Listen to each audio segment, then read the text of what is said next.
Sabahın aksımasın, olmuş boylan izası, okusun el nəğməsi, Tarıktan gelsin sesin, ses gelsin her taraftan, hüsnüne desin ahsan. Ses gelsin her taraftan, hüsnüne desin ahsan.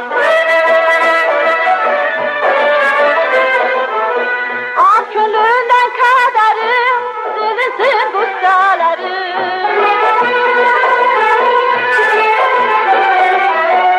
Ak gönlünden kaderim, silinsin kuşlarım.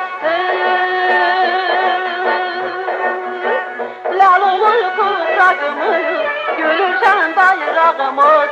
Hayır sakin oya bahar, bahara tercih var. Lal olur kucağımız, gülüşen bayrağımız. Hayır sakin oya bahar, bahara tercih var.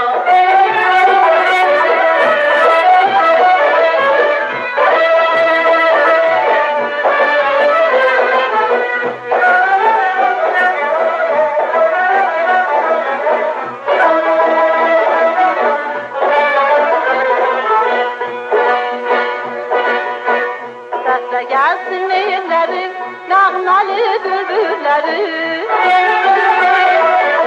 Başlanıp taza hayat, gülür bütün kainat. Çalıp sazlık ile, gelsin bülbüller dile. Son koyulsun mühnete, yurdum dönsün cennete.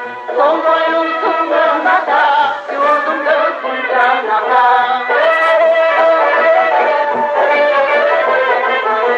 Ak gönülden kaderim, silinsin kuşlarım.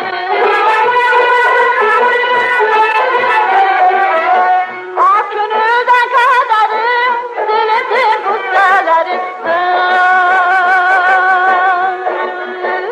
Lal olur toprağımız, gülüşen bayrağımız.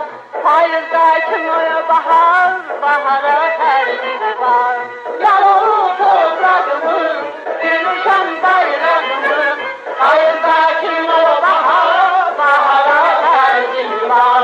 Lal olur toprağımız, gülüşen bayrağımız. Hayırda kim oya bahar, bahara tercih var.